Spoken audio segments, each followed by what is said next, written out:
À Nice, où on va aller dans quelques minutes. Très, très gros enjeu, immense enjeu, Nathalie Saint-Cricq.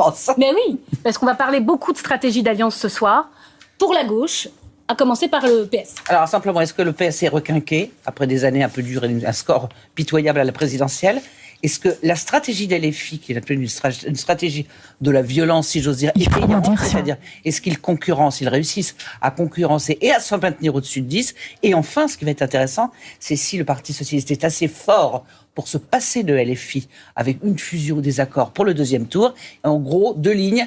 Une ligne avec le fait de supporter des petits accords techniques entre amis et la ligne Raphaël Glucksmann, François Hollande, qui est on ne veut pas s'allier avec eux et on va voir s'ils peuvent tenir. Donc on verra ce que devient la stratégie de Jean-Luc Mélenchon et si la gauche commence à se réveiller.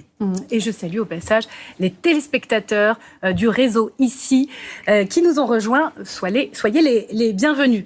Pour LFI, le pendant de cette guerre des gauches, Gilles ? Le pendant, exactement. LFI a choisi une stratégie d'autonomisation, d'aller contester le PS partout, là où il y avait des lanternes de conquête, mais là où les socialistes étaient sortants.